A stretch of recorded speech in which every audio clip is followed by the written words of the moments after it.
Hello everyone, I'm Chris. And today's video is tailored for those who are just starting out with technical analysis. If you're a newcomer to technical analysis and keen on picking up the basics, this video is certainly aimed at you. I'll be presenting 7 strategies to quickly grasp technical analysis and rapidly improve your skills. The upcoming strategies encapsulate the key indicators and principles I apply in technical analysis. So, if you were to search technical analysis on Google, you'd come across an abundance of information, much more than what I'll cover in this video. Yet, having more information doesn't always equate to it being beneficial. After years of practicing technical analysis, I found that many concepts don't work for me. Therefore, what I'm going to share are the insights I consider most valuable and the aspects I consistently focus on before making stock investments, highlighting the crucial indicators and signals. Without further delay, let's begin. First of all, what do I look at? The 200-day moving average. On this chart, the blue line represents the 200-day moving average. Why do I focus on the 200-day moving average? Because it reflects the long-term trend of a stock. When using the 200-day line, it's not simply about buying when the price crosses above or selling when it falls below. I'm interested in the slope of the 200-day line on the chart, which can indicate 3 possibilities. First, as with this stock, its 200-day line is consistently upward sloping. If you see an upward sloping 200-day line, it suggests that the stock is in a long-term upward trend, indicating a higher chance of the stock price continuing to rise. The second scenario is a downward slope. For instance, this stock's 200-day moving average trending downwards. It indicates that the stock is in a long-term downtrend. Over the long term, the likelihood of it continuing to decline is also relatively high. The third pattern is when the 200-day moving average is in a sideways trend. For instance, this stock's 200-day line trends sideways, reflecting a fluctuating pattern without clear direction, indicating uncertainty. Therefore, when I'm looking to invest long-term, I choose stocks with an upward sloping 200-day line, since I aim to invest in stocks likely to rise, naturally opting for those with a long-term upward trend. Similarly, if I plan to short sell, I would choose stocks with a downward trending 200-day line. This fundamental principle of following the trend is core to my technical analysis approach, and the 200-day line qualifies and clearly presents this trend. Besides observing the trend of the 200-day line, I also consider whether the stock price is above or below it. For short positions, I look for stocks with a downward trend and prices below the 200-day line. Conversely, for long positions, I prefer stocks with an upward trend and prices above the 200-day line. Combining the stock price trend with the 200-day line gives a solid indication of the stock's long-term trajectory. Next, I look at the 50-day moving average, which represents a stock's medium-term trend. If the 50-day line trends upward and the stock price is above it, it suggests that the stock is medium-term strong.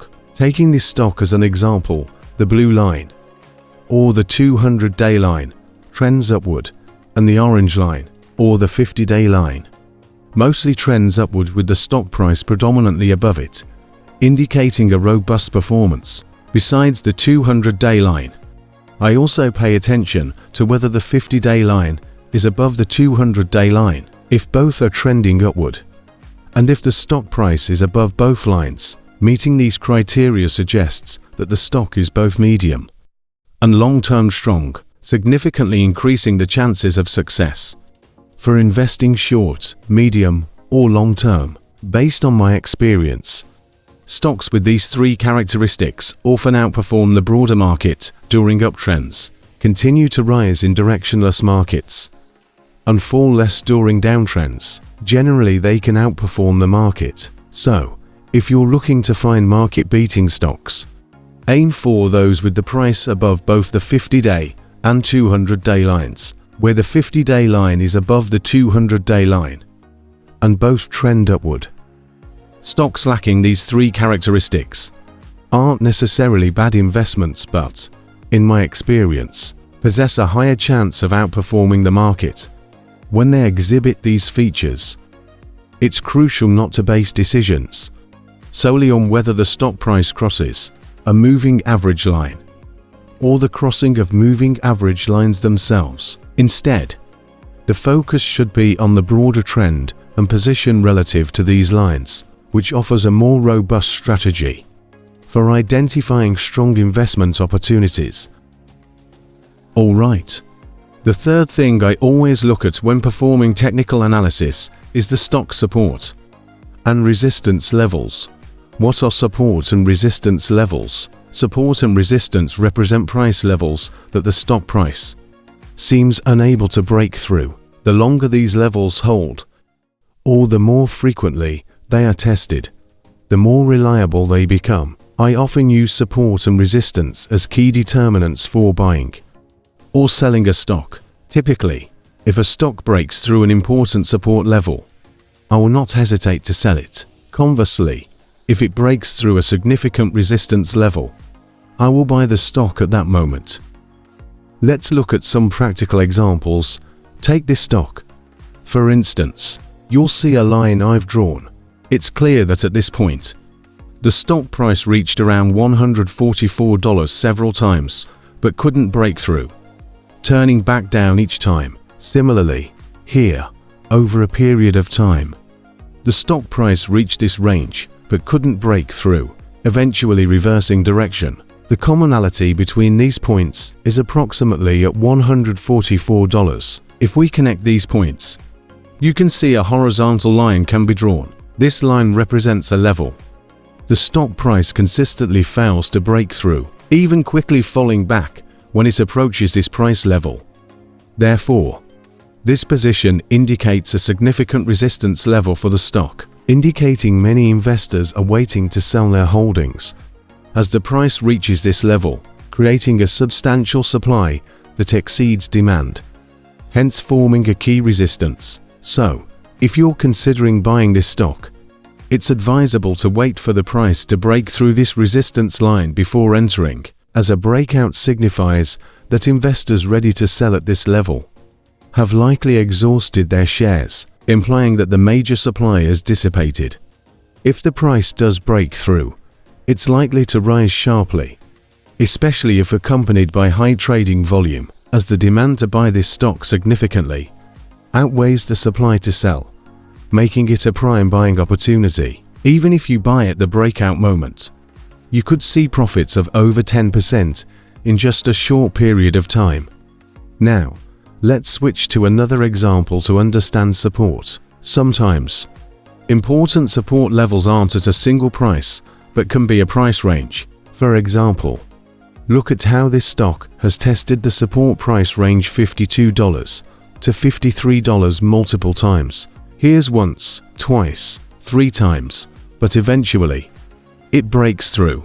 By drawing a line, you can clearly see that each time the stock reaches these levels, it fails to break through, indicating a very reliable support line. However, once it definitively breaches this key support, the stock typically seeks the next support level, turning previous support into resistance. For instance, after a clear break, the stock continues its downward trend, and even if it rebounds, it reverses upon reaching the previous support level. This pattern emerges because, as long as the stock hasn't breached the support, many investors are inclined to purchase around this level, consistently providing support.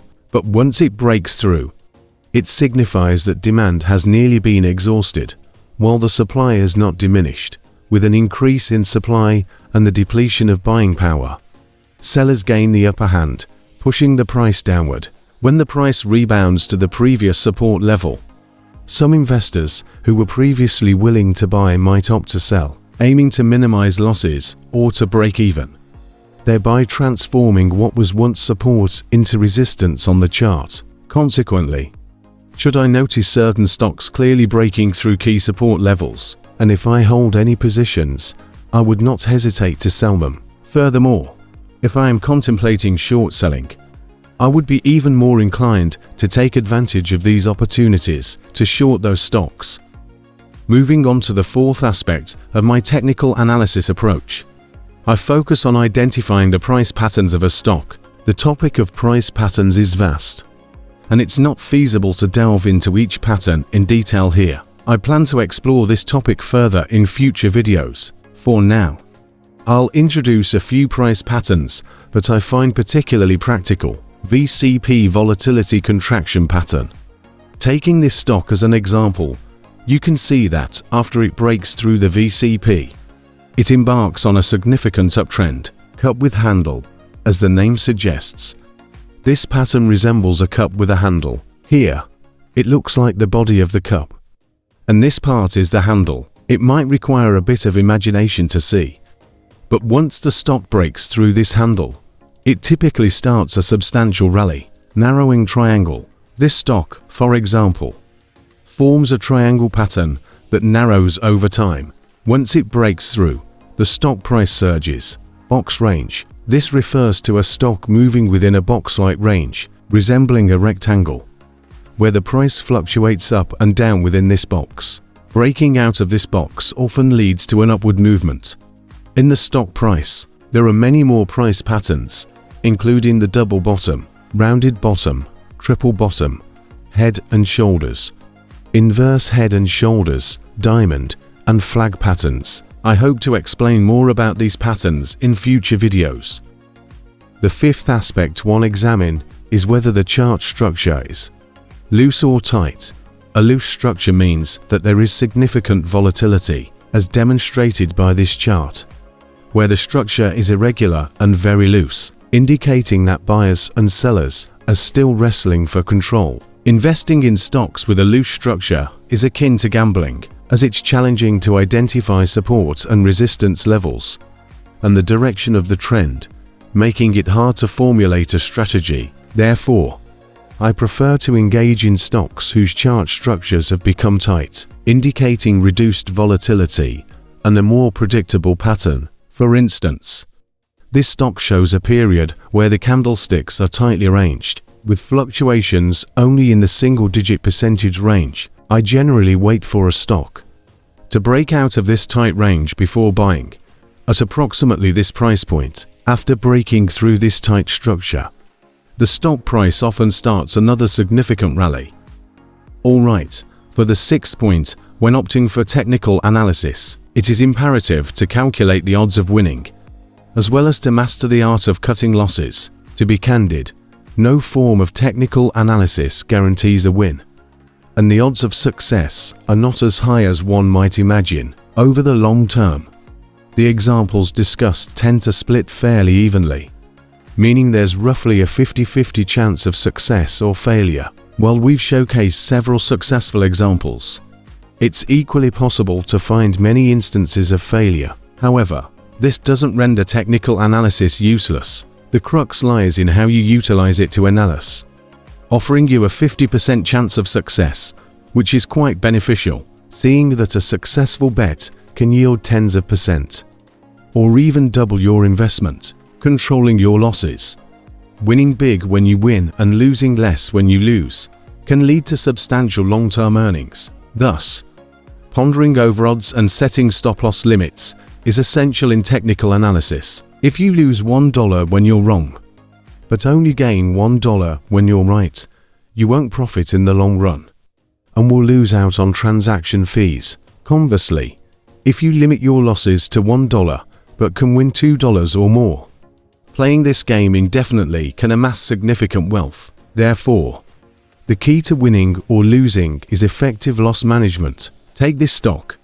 For example, if the price breaks downwards instead of upwards, breaking through this tight range, I would immediately sell, capping my maximum loss at 10%. If successful, my gains could be 20% or more, which is highly advantageous. Remember, once you realize you've made a wrong decision, concede swiftly, as the market is indifferent to your purchase price or selling price. However, it's crucial to care about how much you can afford to lose by managing risks effectively.